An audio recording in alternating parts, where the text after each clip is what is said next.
Bismillahirrahmanirrahim. Assalamualaikum warahmatullahi wabarakatuh. Alhamdulillahi rabbil alamin, wa bihi nasta'inu ala umurid dunya waddin. Wassalatu wassalamu ala sayyidil mursalin wa imamil muttaqin, nabiyyina Muhammadin wa ala alihi wa sahbihi wa man tabi'ahu bi ihsanin ila yaumiddin. Allahumma inna nas'aluka ilman nafi'a wa rizqan tayyiba wa amalan mutaqabbala.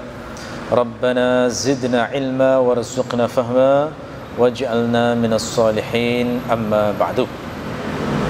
Bapak Ibu jamaah Masjid Ibnu Sina rahimakumullah, kita melanjutkan kembali kajian kitab Al-Arba'in An-Nawawiyah, membahas hadis ke-33.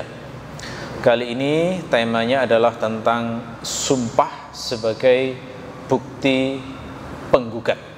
Nah, jadi hadis ke-33 ini berbicara tentang sistem peradilan di dalam Islam. Di Islam itu memang sangat lengkap, komplit. Syariat yang dibawa Rasulullah itu mengatur berbagai macam urusan kehidupan, mulai dari urusan ibadah, urusan pernikahan, urusan bisnis jual beli, sampai urusan negara. Nah, kalau kita sudah berbicara urusan negara, maka hal yang menjamin keadilan di dalam negara itu adalah sistem peradilannya. Selama hukum itu ditegakkan dengan baik, maka keadilan bisa terjamin dengan baik. Barangkali kita teringat kisah seorang sahabat yang bernama Ali bin Abi Thalib yang waktu itu menjadi khalifah, kemudian menggugat orang Yahudi terkait dengan baju besi. Jadi suatu saat Ali bin Abi Thalib itu melihat baju besi beliau berada di tangannya seorang Yahudi. Ini coba jenengan bayangkan ya, misalnya jenengan ini punya mobil misalnya, terus mobil itu tiba-tiba hilang. Lalu kira-kira setahun kemudian tiba-tiba jenengan menemukan mobil itu dikendarai oleh orang Yahudi misalnya, atau orang Nasrani misalnya. Panjenengan yakin betul bahwa itu adalah mobil panjenengan. Kenapa? Karena ciri-cirinya, mungkin bannya, peleknya, mungkin tempat sandarannya, ada ciri khas yang membuat panjenengan apal betul bahwa itu adalah mobil jenengan. Nah, ini pernah terjadi, yang kira-kira situasi seperti itu pernah terjadi di masa Ali bin Abi Thalib yang waktu itu menjadi khalifah. Nah, jabatan khalifah di masa Ali itu kira-kira setara seperti kaisar gitu ya, karena kekuasaannya luas sekali. Saat Rasulullah wafat, Islam itu sudah menguasai seluruh Jazirah Arab. Jadi gabungan Saudi Arabia, Yaman, Persia, Yaman, Uni Emirat Arab, ya, Qatar, itu semuanya jadi satu. Itu Rasulullah wafat itu Islam sudah menguasai area itu. Begitu zaman Abu Bakar meluas lagi itu. Meluas lagi sampai area-area sekitar Syam hari ini. Begitu zaman Umar tambah luas lagi. Karena penaklukan berbagai negeri termasuk Mesir itu jadi kekuasaan dalam Islam juga ya. Begitu di zaman Utsman lebih luas lagi, menuju ke Azerbaijan dekat Rusia situ. Zaman Ali itu bayangkan ya, Ali jadi khalifah itu, makanya saya sebutnya adalah kira-kira seperti kaisar, saking besarnya kekuasaannya. Jadi bukan sekedar seperti raja biasa itu kekuasaannya, enggak, seperti imperium lah kira-kira begitu ya. Nah, ini ada seorang khalifah yang kekuasaannya sedemikian luas, menemukan baju besinya pada salah seorang rakyatnya yang non muslim lagi ya Pak. Ali yakin betul loh, itu baju besi saya yang hilang pada waktu perang Siffin, baju besinya hilang, terus kok sekarang dipegang oleh si Yahudi ini. Maka Ali pengen mengambil lagi baju besi tersebut, tapi untuk merealisasikan keadilan, kan nggak boleh tiba-tiba ngerampas, itu nggak boleh. Walaupun seorang presiden itu, walaupun tahu ya ini adalah barang saya, nggak boleh tiba-tiba merampas begitu. Maka biar itu sah berdasarkan hukum, dibawa ke pengadilan, ya. Nah, waktu itu yang menjadi hakim, menjadi qadhi adalah qadhi yang terkenal sangat adil, namanya Qadhi Shuraih. Qadhi Shuraih itu ikonnya keadilan. Kalau di film Cina itu ada namanya Judge Bao. Itu kira-kira kalau di dalam sejarah Islam itu yang sangat terkenal adil dan pintar sekali mengadili dengan hebat itu adalah Qadhi Shuraih diantaranya. Luar biasa itu. Saya kagum dengan salah satu cara pikirnya Qadhi Shuraih yang kadang di luar out of the box istilahnya ya, kadang di luar cara pikir kita. Pernah seorang wanita datang sambil nangis begitu, minta supaya diadili. Lalu kemudian pembantunya Qadhi Shuraih bilang, "Wahai Tuan, tolonglah wanita ini, karena wanita ini sedang dizalimi." Karena melihat tangisannya yang luar biasa mengharukan mungkin ya. Terus Qadhi Shuraih bertanya, "Dari mana kamu tahu kalau wanita ini dizalimi?" Jawaban pembantunya, "Itu dari tangisannya itu, sangat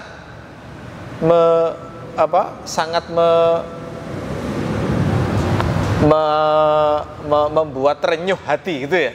Nah, terus kata Qadhi Shuraih, "Apakah kamu tidak ingat saudara Yusuf itu datang kepada ayahnya Yakub itu juga sambil menangis, padahal mereka yang zalim." Nah, jadi tangisan tidak selalu menunjukkan dizalimi, bisa jadi yang nangis itu yang zalim, bisa jadi. Jadi untuk menutupi itu, karena di Quran itu kan Masya Allah ya, Allah cara menggambarkan juga indah sekali itu. Jadi disebutkan di Al-Quran itu saudara-saudara Nabi Yusuf itu datang kepada ayahnya Isya ayyabkun, di waktu Isya dalam keadaan menangis. Ini kenapa kok disebut Isya itu? Itu unik banget kalau kita cari di tafsir, itu memang sengaja datang waktu Isya. Kenapa? Isya itu waktu gelap. Zaman dulu nggak ada lampu. Jadi kalau mereka itu nangis berpura-pura nggak kelihatan itu ya. Kalau sore nangis kelihatan pura-puranya itu. Nah, karena datangnya Isya di waktu malam, disebut Isya itu kan benar-benar gelap sudah. Jadi yang terdengar hanya suaranya. Kalaupun ada lampu-lampu dari api zaman dulu, cempluk ublik itu kan nggak terlalu kelihatan ya, anunya, wajahnya itu. Nah, ini Qadhi Shuraih itu berhasil memahami ayat secara luar biasa untuk dipraktekkan dalam peradilan. Makanya hati-hati juga, tangisan itu tidak selalu menunjukkan dizalimi. Bisa jadi dia yang zalim, terus dia playing victim.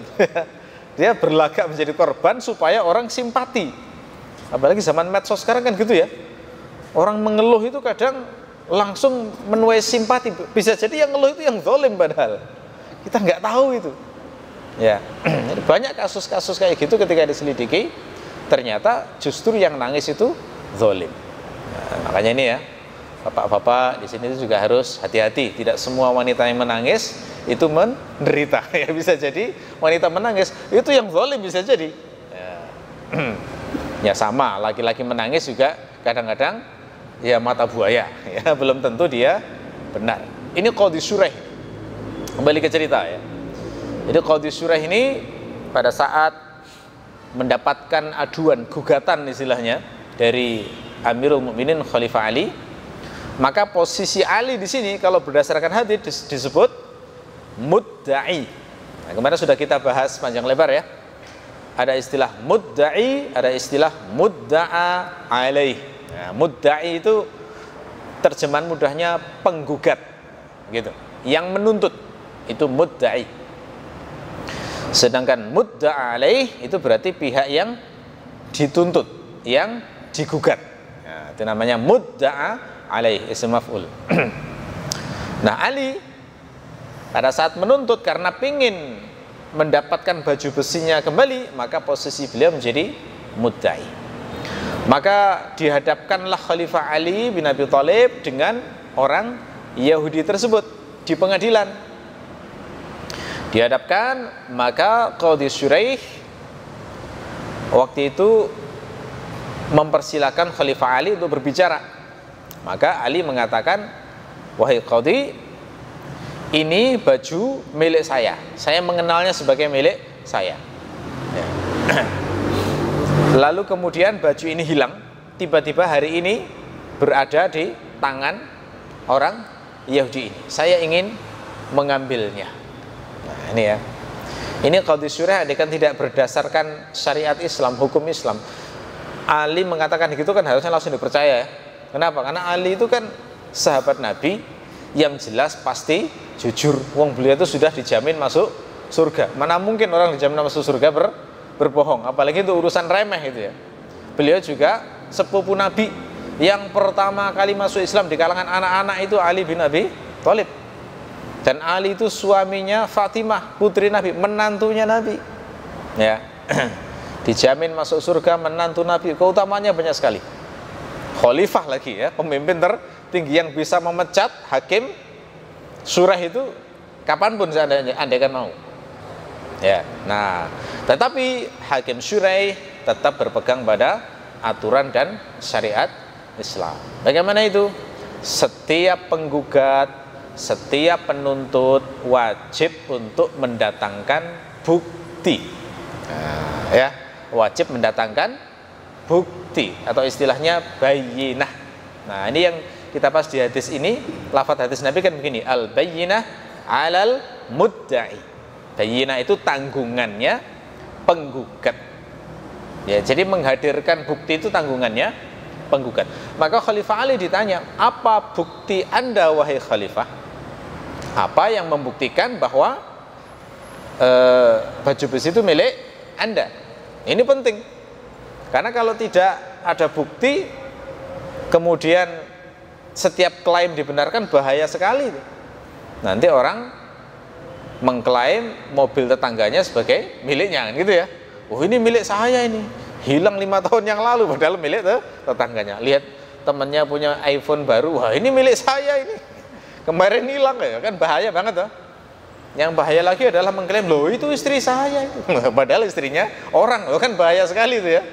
Sudah saya nikahi sekian tahun lalu misalnya. Kalau hanya sekian, hanya klaim-klaim saja, kemudian hakim memutuskan berdasarkan klaim, bahaya sekali, tidak boleh. Makanya di dalam Islam syariatnya adalah al-bayyinah alal mudda'i. Bayyinah, bukti itu harus dibawa karena merupakan tanggungan orang yang menuntut. Maka Ali kemudian mengatakan, ya saya punya bukti.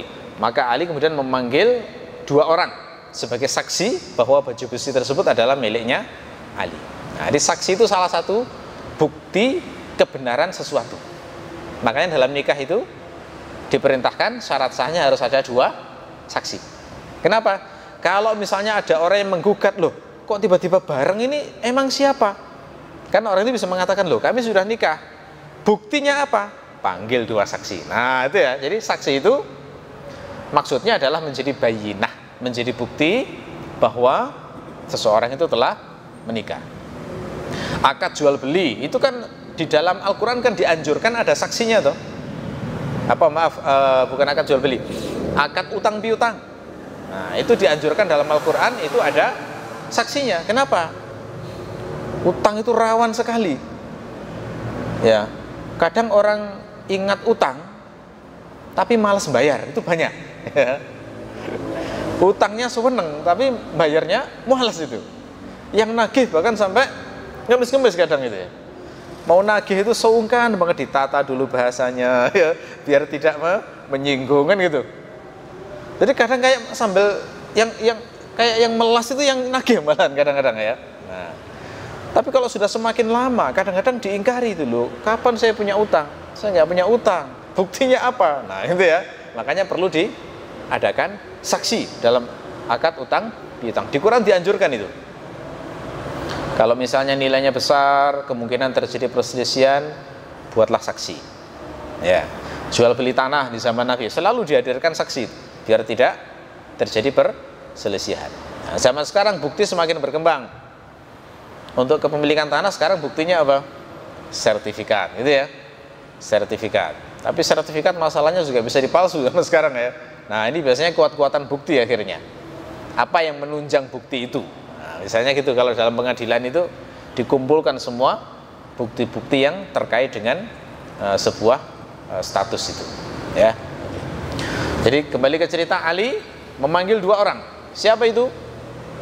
Yang pertama adalah putra beliau sendiri, salah satu dari putra beliau, entah Hasan atau Husain saya lupa ya. Pokoknya di antara itu. Yang satunya adalah pembantu beliau, ya, pembantu beliau, ya. Keduanya dipanggil, kemudian keduanya menyatakan betul baju besi ini milik Khalifah Ali bin Abi Thalib. Ketika ada bukti semacam ini, apakah Qadhi Syurah kemudian memutuskan untuk memenangkan kasusnya Ali? Jawabannya tidak semudah itu. Kenapa? Karena ada hadis yang mengatakan ada sejumlah orang, kalau nggak salah sekitar 10 orang yang tidak sah menjadi saksi. Ya, ada 10 orang yang tidak sah menjadi saksi. Di antaranya adalah suami untuk istrinya, istri untuk suami, anak untuk orang tuanya, orang tua untuk anaknya, pembantu untuk majikannya. Nah, ini saksinya Ali semuanya kena di hadis itu, gitu ya. Salah satu adalah anaknya bersaksi untuk ayahnya, terus satu pembantu untuk majikannya. Ini memang dilarang. Dalam hadis itu para ulama menjelaskan hadis ini karena orang-orang yang dilarang jadi saksi ini dikhawatirkan muncul tahayyuz, keberpihakan, gitu ya. Jadi kecenderungan suami bela istri, mesti kecenderungan istri juga bela suami, anak mesti bela orang tua. Nah, ini dikhawatirkan tidak objektif, makanya dilarang oleh Rasulullah menjadi saksi, ya. Terus Ali mencoba untuk menggugat apakah persaksian seorang pemuda yang akan menjadi pemimpin para pemuda di surga ditolak. Itu ya, kan salah. Memang Hasan Husain itu adalah ya, sudah dijamin masuk surga juga, bahkan oleh Rasulullah disebut sebagai pemimpinnya Syababul Jannah, ya. Termasuk juga ketika Ali bilang kayak begitu, maka kemudian Syurah menyebut hadis Nabi yang melarang tadi, ya. Nah, karena buktinya kurang kuat, maka kemudian beralih ke yang tergugat, ya. Ditanya, apakah baju besi ini milikmu? Maka jawaban dia adalah, ya, itu milik saya. Nah, kemudian berlaku syariat. Kalau misalnya orang tergugat itu berani mengklaim kepemilikan sesuatu, maka dia tidak dituntut mengajukan bukti, tapi hanya dituntut bersumpah. Nah, jadi tanggungannya hanya bersumpah. Bagi pihak tergugat itu tanggungannya hanya bersumpah. Kenapa? Karena hadis Nabi lanjutannya, wal yamin ala man ankara. Sumpah itu tanggungan pihak yang mengingkari. Nah, jadi prinsip pengadilan dalam Islam yang berselisih itu simpel saja. Pokoknya penggugat harus menghadirkan bayinah atau bukti, sementara yang mengingkari dia tidak dituntut untuk menghadirkan bukti, tapi cukup bersumpah untuk membantah dari gugatan dari sang penggugat, gitu ya. Jadi misalnya di zaman sekarang kan seringkali orang nuduh-nuduh begitu ya, nuduh-nuduh yang aneh-aneh, terutama tokoh-tokoh agama kadang itu berusaha ditembak dengan kasus-kasus yang kira-kira bisa menghancurkan kredibilitasnya, ya. Dituduh misalnya membuat hubungan yang tidak halal dengan seorang wanita ajnabi misalnya, ya.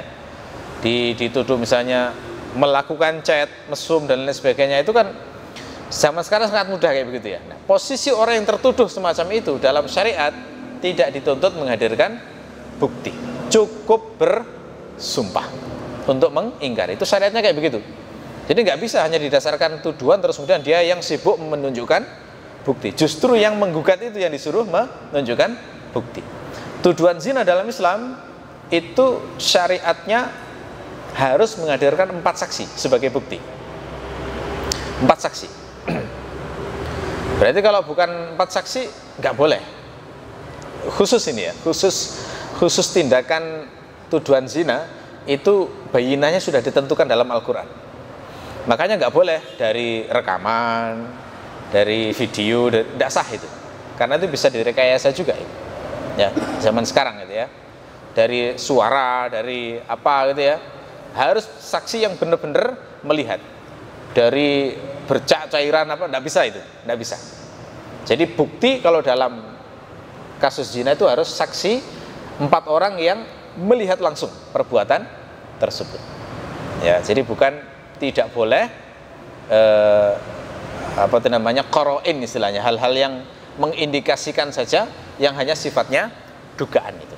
Gitu ya. Oke. Kembali ke cerita. Jadi si Yahudi itu tadi oleh Qadhi Syuraih diminta bersumpah dan dia berani bersumpah bahwa baju besi itu memang miliknya. Nah, karena sudah berani bersumpah, maka putusan Qadhi Syuraih adalah menetapkan baju besi itu tetap miliknya orang Yahudi itu. Bayangkan ini ya, khalifah menggugat, kalah dalam gugatan. Itu kan luar biasa ya. Hanya ada dalam sistem Islam itu. Luar biasa keadilannya. Sehingga si Yahudi ini kagum, sangat kagum dengan pengadilan semacam itu. Begitu dimenangkan baru dia ngaku gitu ya. Ngaku akhirnya, mohon maaf, ini memang betul. Ya, baju besinya Amirul Mukminin. Saya tidak menyangka seorang pemimpin bisa dikalahkan dalam pengadilan Islam semacam ini. Maka saya yakin tidak mungkin pengadilan semacam ini muncul kecuali dari sumber yang hak. Artinya berarti ajaran Islam memang berasal dari Allah, dan saya sekarang meyakininya. Asyhadu an la ilaha illallah wa asyhadu anna Muhammad. Langsung masuk Islam dia. Luar biasa kan? Nah, ini ya. Ini kisah yang sangat terkenal ini. Kisah tentang pengadilan baju besinya Ali bin Abi Thalib, yang itu secara implisit mengajarkan kepada kita prinsip-prinsip penting tentang pengadilan dalam Islam. Nah, hari ini kita memang ya patut bersedih ya. Kenapa? Karena pengadilan Islam ini sudah jarang dipraktekkan dalam pengadilan-pengadilan di dunia ini. Kan tidak semua negara memakai syariat Islam, masalahnya begitu ya. Indonesia ini tinggalannya Belanda yang dipakai sistem hukumnya. Walaupun ulama dari dulu sebenarnya berusaha memperjuangkan supaya Islam diterapkan. Kita masih ingat dulu ada yang namanya Piagam Jakarta misalnya ya. Itu kan rumusan Pancasila awalnya adalah ketuhanan yang Maha Esa dengan kewajiban menjalankan syariat Islam. Itu perjuangan ulama-ulama kita di zaman dulu. Tapi karena belum memungkinkan kan ngalah akhirnya ya. Akhirnya jadinya bentuknya negara sampai sekarang seperti ini. Yang disisakan ketuhanan yang Maha Esa, menjalankan syariat Islamnya dihapus. Nah, di dunia hari ini tuh yang negara secara resmi mengumumkan menerapkan Islam itu hanya beberapa saja. Brunei Darussalam misalnya di ASEAN ya, itu yang memproklamirkan diri sebagai negara Islam. Saudi Arabia misalnya, itu juga undang-undangnya menegaskan diri menerapkan Islam. Yang masih kondisi tertatih-tatih di Afghanistan itu ya, itu kan juga ya berusaha itu, termasuk yang terbaru di Suriah. Nah, ini juga sama berusaha menerapkan Islam, tapi ya banyak tantangannya ya. Kalau cerita itu mesti panjang banget. Oke, kita kembali ke topik. Jadi saya ingin mengatakan bahwa peradilan itu bagian dari yang diajarkan oleh Rasulullah. Dan kalau kita bicara peradilan, maka pasti kita bicara tentang sistem negara. Jadi kalau di dalam fikih itu ada penjelasan tentang fikih peradilan, itu maksudnya untuk diterapkan konteks negara. Bukan RT ya. Jadi nggak boleh Pak RT mengadili, itu nggak boleh ya. Bahaya sekali nanti RT mengadili terus menjalankan rajam misalnya, dikeroyok itu sama keluarganya itu nanti ya. Nggak bisa. Kalau negara itu kan backingnya polisi, tentara. Nggak mungkin rakyat itu melawan negara ya. Makanya dalam kitab-kitab ulama itu dijelaskan sistem peradilan hukum kayak begini itu hanya bisa diterapkan oleh amir, hakim atau penguasa. Tidak boleh dilaksanakan individu atau organisasi misalnya ya. Muhammadiyah membuat peradilan sendiri diterapkan sendiri, tidak bisa. NU misalnya membuat hakim sendiri diterapkan sendiri, tidak bisa. Karena nggak punya tentara ya. Karena ormas beda dengan tentara. Oke. Oke. Nah, jadi di hadis ke-33 ini Rasulullah itu bersabda, lau yu'tan nasu bid'awahum ladda'a rijalun amwala qaumin wa dima'ahum. Seandainya manusia itu diberi atas dasar klaim mereka, niscaya orang-orang akan mengklaim harta orang lain dan darah orang lain. Nah, ini sudah kita bahas ya di pertemuan sebelumnya. Jadi dalam sistem peradilan itu tidak boleh memutuskan hukum atas dasar klaim, gugatan saja tidak boleh. Uang saya diambil itu, lalu kemudian hakim membela orang ini, diputuskan orang itu harus kembalikan, tidak boleh, cuma klaim aja tidak boleh. Bahayanya apa? Nanti kalau gitu nanti bisa menuduh orang lain untuk menumpahkan darah orang lain akhirnya. Misalnya ada kerabatnya meninggal dunia, sebenarnya meninggal dunia wajar, mungkin kena stroke atau gagal ginjal atau kena jantung misalnya ya, tapi kemudian dia membawa ke pengadilan, menuduh tetangganya, kerabat saya meninggal karena disantet orang ini misalnya ya. Nah ini kalau misalnya klaimnya diterima padahal nggak ada bayinah bukti, kan bahaya itu. Kenapa? Karena kalau misalnya hakim membela orang ini, maka akan diterapkan hukum qisas. Jadi dibunuh juga orang yang dituduh untuk membunuh tadi. Makanya Nabi itu mengandaikan begitu. Tidak bisa hanya sekedar pakai klaim. Kemudian Nabi memberikan kaidah walakinnal bayyinah 'alal mudda'i wal yamin 'ala man ankara. Ya, dan tetapi bayyinah atau bukti itu adalah tanggungan penggugat, sementara sumpah adalah tanggungan orang yang mengingkari. Nah, orang yang mengingkari itu jadi istilahnya sudah saya sebutkan ya, istilahnya al-mudda'a alaih. Nah, jadi mudda'i dan mudda'a alaih. Oke, nah sekarang misalnya kita bayangkan ada kasus pembunuhan. Ada kasus pembunuhan, A membunuh B misalnya. Kemudian saudaranya A ingin menyeret si B ini dalam pengadilan. Bagaimana cara mengadili kasus semacam ini?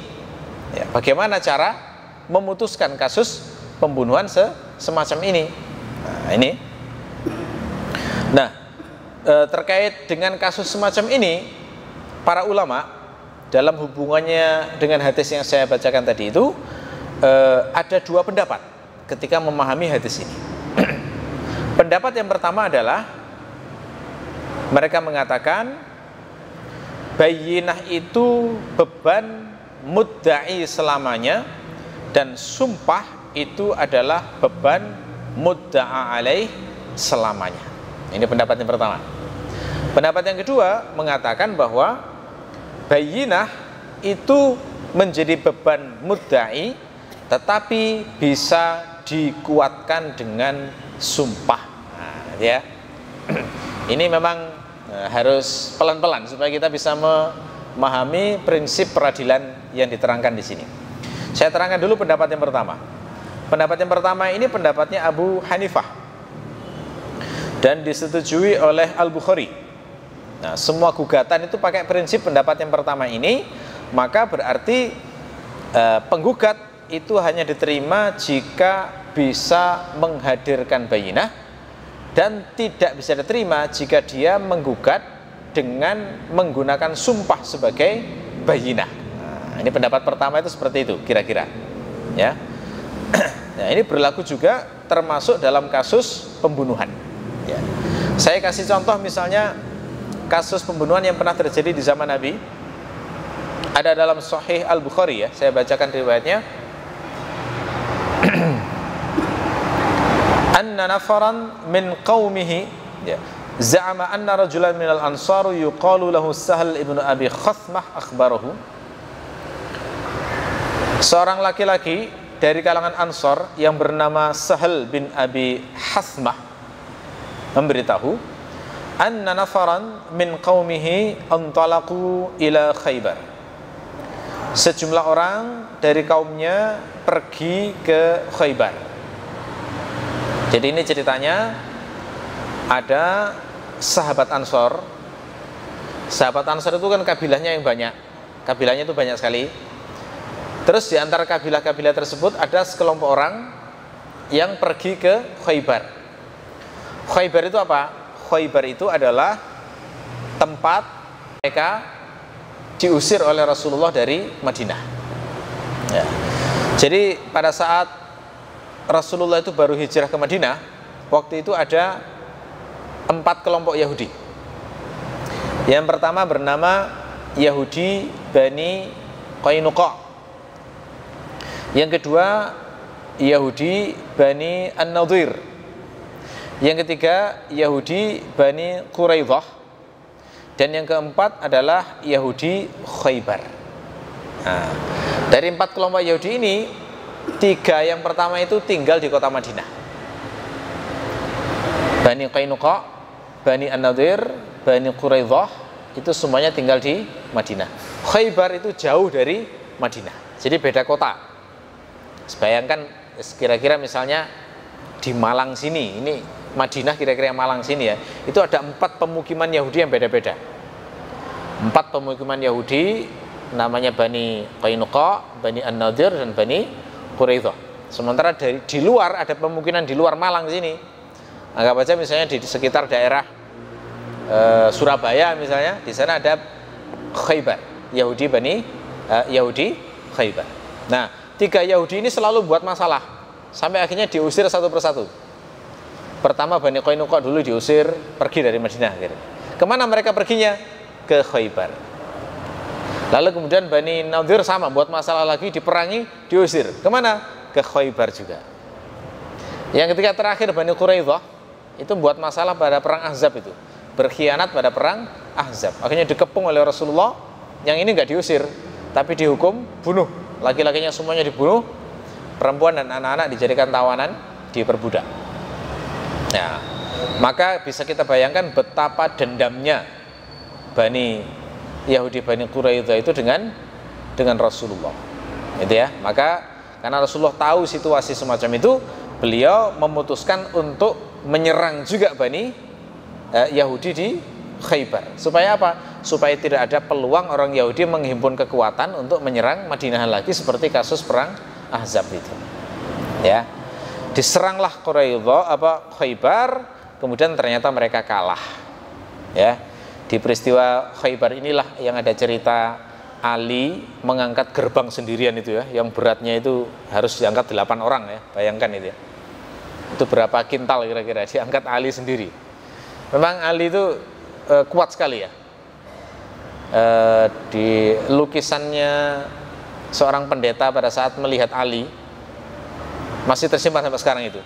Jadi satu-satunya sahabat Nabi yang ada lukisannya dilukis oleh pendeta yang melihat Ali itu, hanya Ali aja yang sampai terlukis itu. Memang yang dilihat itu bahasa Jawanya itu tekel ya. Otot-ototnya itu berisi banget. Sehingga beliau itu kalau mencengkram tangan orang itu bisa seakan-akan mau pingsan itu, saking kuatnya cengkraman tangannya itu, kuat sekali. Jadi pernah beliau mengangkat gerbang sendirian itu untuk menaklukkan Khaybar. Khaybar kalah, maka kemudian tanahnya dibagi-bagi di kalangan kaum muslimin. Orang Yahudi Khaybar diperkenankan untuk mengelola tanahnya, tapi hasilnya dibagi 2. Gitu ya. Itu Khaybar, dan mereka hidup dalam suasana seperti itu. Di konteks semacam ini ada sejumlah orang Ansor yang pergi ke Khaybar. Fatafarraqu fiha, maka kemudian mereka berpencar. Ini tidak diterangkan dalam riwayat tujuan mereka berpencar itu apa. Bisa saja kita duga untuk mengecek tanah masing-masing, bisa jadi begitu ya. Karena setiap orang itu mendapatkan bagian tanah di Khaybar. Orang yang ikut jihad di Khaybar mendapatkan ghanimah atau mendapatkan bagian tanah itu. Nah, setelah berpencar, wa wajadu ahadahum qatilan, maka mereka mendapati salah seorang di antara mereka itu terbunuh. Jadi ada orang muslim yang datang ke Khaybar, 1 orang terbunuh di situ. Nah, ini kan kasus pengadilan tuh. Gimana cara menyelesaikan kayak begini tuh? Kenapa? Karena terbunuhnya muslim di Khaybar ini tidak ada saksinya. Nggak ada CCTV zaman itu. Terus gimana cara menyelesaikannya? Wah, ini ruwet banget zaman itu ya. Wa qalu lilladzi wujida fihim qataltum sahibana. Kemudian sekelompok orang Ansor ini berkata kepada orang Yahudi yang ada di TKP situ, kamu berarti yang bunuh teman kami ini. Jadi menuduh gitu ya, menuduh pasti orang Yahudi yang membunuh salah satu Muslim ini. Tapi orang Yahudi itu membantah. Mereka mengatakan qalu ma qatalna wala alimna qatilan. Kami tidak membunuh dan kami tidak melihat ada orang yang membunuh. Jadi ini perselisihan yang nggak selesai di kalangan di antara penggugat dan tergugat. Apa yang dilakukan? Fantalaqu ilan Nabi sallallahu alaihi wasallam. Maka mereka pun pergi ke Nabi sallallahu alaihi wasallam. Jadi dilaporkan ke Rasulullah. Kalau pakai kaidah yang tadi kita bahas, bagaimana menyelesaikan kasus ini? Penggugatnya siapa? Orang Muslim, orang Ansor itu yang menggugat orang Yahudi yang diduga membunuh orang Muslim ini. Tergugatnya berarti si Yahudi Khaybar, kan gitu. Terus bagaimana agar dimenangkan gugatannya itu dalam sistem peradilan Islam? Agar dimenangkan, maka penggugat harus mendatangkan bukti bayyinah. Gitu ya, karena kaidahnya al-bayyinah alal mudda'i. Bukti itu tanggungan penggugat. Nah, bukti pembunuhan itu apa? Ya zaman dulu ya saksi. Saksi bisa melihat dekat atau agak jauh, yang penting jelas saksi memang. Bisa juga bukti pembunuhan itu adalah iqrar, pengakuan. Ya, saya yang membunuh. Nah, itu juga bayyinah juga itu. Ya. Nah, oleh karena itu pada saat ini dilaporkan kepada Rasulullah, mereka mengatakan begini, faqalu ya Rasulullah in talaqna ila Khaybar fawajadna ahadana qatilan.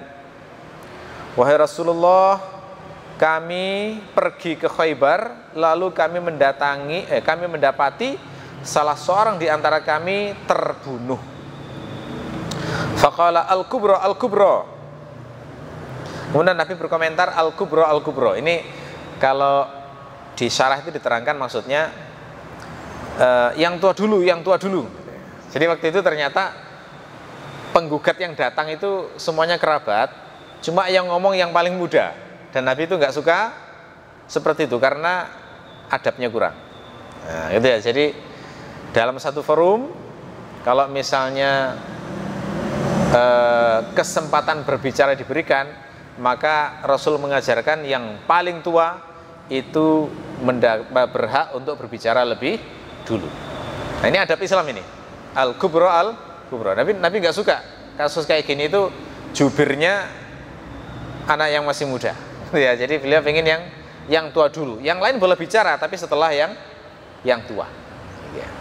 Setelah mereka menceritakan, akhirnya Rasul mengatakan, ta'tuna bil bayyinah ala man qatalahu.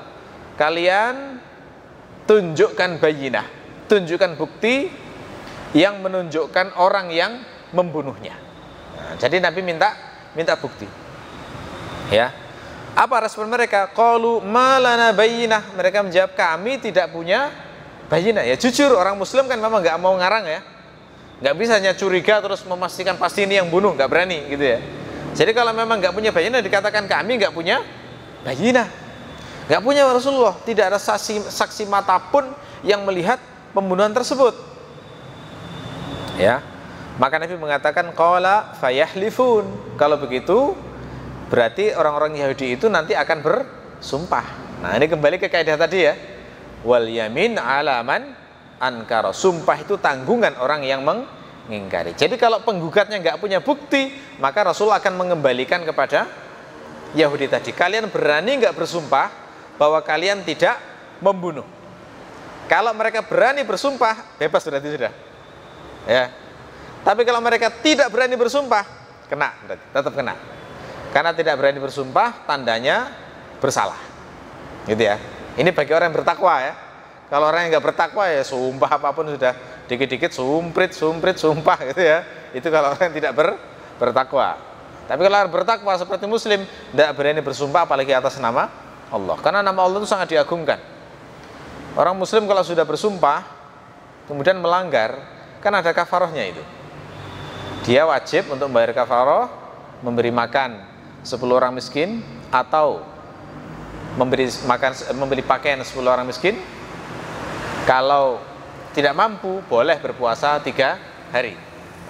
Itu kalau sumpahnya melanggar. Melanggar sumpah itu kan kayak setengah berdusta itu ya. Demi Allah saya akan begini terus dilanggar. Berarti kan berdusta atas nama Allah itu. Makanya ada penebusnya. Nah, Muslim tidak berani bersumpah yang seperti itu. Gitu ya. Nah, jadi Nabi mengatakan gitu. Kemudian orang-orang Muslim Ansor ini mengatakan, la narda bi aimanil yahud. Kami tidak ridho dengan sumpahnya orang-orang Yahudi. Nah, jadi orang Yahudi itu kan ya begitu, tidak ada ketakwaan. Kalau suruh sumpah pasti sumpah aja mereka, gitu ya. Tapi masalahnya memang nggak ada bukti. Jadi Rasulullah nggak bisa ngasih keputusan lain selain aturan yang sudah ditetapkan berdasarkan wahyu ini, gitu ya. Nah, akhirnya apa ya sudah, karena Yahudi berani bersumpah, mereka bebas, tidak diqisas. Ya. Tetapi Rasulullah sendiri itu merasa tidak rela jika darah seorang Muslim ini tertumpah sia-sia. Makanya lanjutan hadisnya, fakariha Rasulullah SAW an yubtila damahu fawadahu mi'atan min ibilis sadaqah. Maka Nabi itu tidak senang untuk membiarkan darahnya tertumpah, maka beliau yang membayar diatnya 100 ekor unta memakai unta sedekah. Jadi Nabi yang bayar itu malah. Ya, dibayarkan kepada ahli warisnya, kepada wali-walinya memakai unta sedekah. Gitu ya, karena memang diatnya kasus pembunuhan itu kan 100 ekor unta. Kalau sekarang nggak tahu ya nilainya, kita harus tahu dulu harga seekor unta berapa. Terus kalikan 100. Ya, itu baru nanti ketemu. Miliaran pokoknya ya, kira-kira. Itu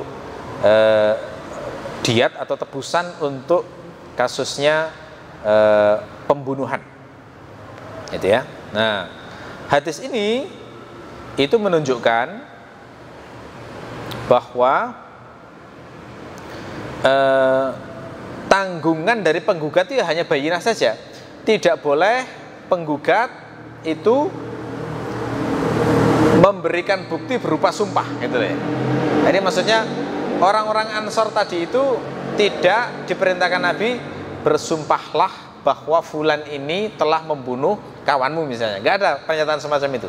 Sehingga ini dalam pendapat Abu Hanifah, hadis ini itu menunjukkan bahwa sumpah itu hanya menjadi tanggungan tergugat, tidak pernah boleh dijadikan bukti bagi penggugat. Nah, ini maksud dari hadis ini, gitu ya. Tetapi ada pendapat lain. Ini pendapatnya Asy-Syafi'i, ya. Asy-Syafi'i itu berpendapat bahwa seorang penggugat itu boleh menjadikan sumpah sebagai bukti dengan syarat ada bukti lain yang kurang kuat jika hanya dia sendiri. Contoh ya, misalnya begini. Kasus pembunuhan itu kan minimal ada 2 saksi. Minimal 2 saksi itu sudah sah. Saksi harus saksi adil, harus tidak boleh saksi yang pendusta, harus bertakwa orangnya. 2 saksi adil yang melihat. Misalnya orang punya saksi tapi cuma 1. Yakin betul melihat kasus pembunuhan itu. Ini kan kalau dari sisi bukti bayinah kurang kuat. Kenapa? Masih 50%. Ya. Terus bagaimana dengan saksi satunya? Apakah boleh dikuatkan dengan sumpah orang yang menggugat? Nah, jawabannya kalau dalam mazhab Syafi'i itu boleh. Gitu ya. Tapi kalau semata-mata sumpah saja tidak boleh. Tidak sah menjadi saksi, itu maksudnya ya. Nah, jadi ikhtilafnya di situ saja. Mazhabnya Abu Hanifah itu memastikan bahwa sumpah itu hanya domainnya tergugat. Ya. Tapi dalam mazhab Syafi'i lebih luas lagi. Sumpah itu bisa menjadi bukti penguatnya penggugat, tetapi itu hanya secondary sifatnya, hanya penunjang. Karena yang pertama harus tetap ada bukti utama, gitu ya, bukti utamanya. Ya, apa argumentasinya dari mazhab Syafi'i itu? Ada banyak argumentasinya ya. Di antaranya misalnya Rasul itu menuntut bayinah, dan bayinah itu makna yang luas. Bayinah itu kan dari kata bayana, menjelaskan. Ya, menjelaskan. Maka bayinah itu berarti dimaknai segala sesuatu yang sifatnya yubayyinul haq, menjelaskan kebenaran. Jika memang sumpah bisa menjelaskan kebenaran, maka sah menjadi bayyinah. Ya. Ya. Argumentasi yang lain adalah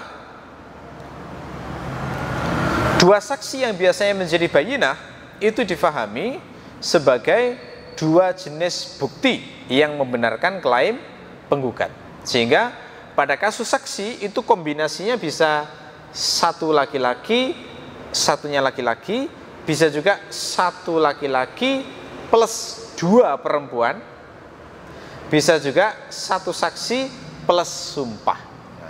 Karena kalau dalam syariat itu kan wanita boleh menjadi saksi, tapi dua wanita setara dengan satu laki-laki. Makanya sebagian ulama itu berpendapat, misalnya saksi nikah kok nggak ada laki-laki, yang adanya cuma perempuan, maka boleh perempuan itu menjadi saksi, tapi jumlahnya harus 4. Kenapa? Karena dua perempuan setara dengan satu laki-laki. Karena perempuan itu pelupa biasanya pelupa. Pada kasus-kasus umum itu seringkali lupa. Perempuan itu hanya tawajem ingatannya kalau disakiti. Wah, itu tawajem banget itu. Itu ingatan 5 tahun, 10 tahun ingat banget dan terus diundat-undat itu biasanya. Nah, itu. Tapi kalau selain itu pelupa, itu seringkali lupa. Ya. Makanya dalam hukum syariat itu tidak boleh wanita menjadi saksi kecuali dua. Makanya coba perhatikan itu. Perawi-perawi hadis mayoritas lelaki. Ya. Jarang sekali yang perempuan, jarang sekali. Ya, yang dobit keingatannya kuat itu umumnya adalah lelaki. Yang perempuan itu jarang sekali. Sangat jarang perawi hadis perempuan ya. Persentasenya kecil sekali itu ya. Nah, ini membenarkan hadis Nabi yang mengatakan bahwa maksud wanita kurang akal itu diantaranya dalam syariat ditetapkan satu lelaki itu setara dengan wanita, dua wanita gitu ya. Oke. Argumentasi yang ketiga adalah dalam kasus li'an Allah menjadikan sumpah sebagai pengganti saksi. Nah, ini kemarin juga sempat kita bahas sekilas ya. Jadi saya bahas ulang. Kalau ada kasus perzinaan, aturannya dalam Islam itu kan harus menghadirkan 4 saksi. Sekarang ada masalah dan itu pernah terjadi di zaman Nabi. Bagaimana jika seorang suami melihat dengan mata kepala sendiri istrinya berzina? Ini kalau misalnya dilaporkan ke hakim, maka hakim akan menagih bayinah, bukti. Buktinya apa? Buktinya adalah 4 saksi. Si suami ini kalau mencari saksi dulu, manggil tetangga-tetangganya, nanti keburu selesai itu, jadi hilang, nggak akan bisa melihat perzinahan tersebut. Tapi kalau misalnya dia melaporkan tanpa saksi, dia yang justru akan dihukum, karena kalau nggak membawa saksi, dia malah kena hukum qadzaf, menuduh wanita baik-baik berzina, dicambuk 80 kali itu. Ini ada dilema di masa lalu itu, pernah terjadi, real itu. Maka kemudian turun ayat tentang li'an. Li'an itu bagaimana? Seorang laki-laki kalau nggak punya 4 saksi, maka sebagai penggantinya dia boleh bersumpah sebanyak 4 kali. Ya, itu mengganti saksi 4 tadi itu.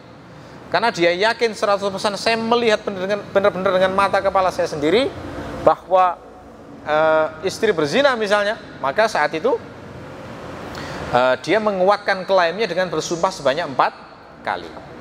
Begitu mau kelima nanti dihentikan oleh hakimnya, kemudian dinasihati, kamu bener apa enggak ini, jangan berdusta ya, kalau berdusta itu nanti kamu dilaknat, bahaya sekali untuk akhiratmu. Kalau kamu memang yakin jujur, maka silahkan bersumpah lagi yang kelima kali, siap dilaknat oleh Allah jika berdusta. Nah, kemudian bersumpah yang kelima, saya siap dilaknat oleh Allah jika saya berdusta. Maka berarti suami sudah dianggap menunjukkan bayinah terkait gugatannya. Nah, ketika sudah semacam itu, maka sekarang beralih ke istri yang digugat. Ya, istri tadi itu ditanya benar apa tidak. Kalau dia menjawab iya, berarti mengakui, menguatkan tuduhan suami, maka istri wajib dirajam. Tapi kalau misalnya dia menolak gugatan tersebut, dia maka disuruh bersumpah juga sebanyak 4 kali. Dan yang kelima, siap dilaknat oleh Allah jika berdusta. Nah, kalau sudah berani kayak begini, kan pasti ada yang bohong salah satu itu ya. Nah, dalam kasus di masa sahabat Nabi yang bohong adalah perempuannya. Karena Nabi setelah kasus li'an itu Nabi mengatakan, coba lihat nanti anaknya yang lahir ya. Kalau anaknya lahir nanti betisnya begini, rambutnya begini, berarti ini hasil zina. Gitu ya. Ternyata betul lahirnya persis seperti yang digambarkan Nabi, karena ciri-ciri bayinya itu persis seperti lelaki yang menzinai wanita tersebut. Berarti wanita ini berbohong, memilih siksa akhirat daripada siksa dunia. Ceritanya gitu. Jadi di dunia selamat dari hukum rajam, tapi hukumannya nanti di akhirat. Nah, ini difahami oleh Asy-Syafi'i, menunjukkan bukti bahwa saksi itu bisa menguatkan penggugat, gitu ya. Maaf, sumpah itu bisa menguatkan penggugat, gitu ya. Oke, jadi itu beberapa argumentasi terkait dengan mazhab Asy-Syafi'i yang berpendapat bahwa kombinasi saksi dan sumpah itu bisa menjadi bayyinah bagi mudda'i, gitu ya. Baik, karena sudah masuk waktu Isya, saya kira itu aja. Mudah-mudahan bermanfaat kajian malam hari ini. Kita akhiri, subhanakallahumma wa bihamdika asyhadu an la ilaha illa anta astaghfiruka wa atubu ilaik. Assalamualaikum warahmatullahi wabarakatuh.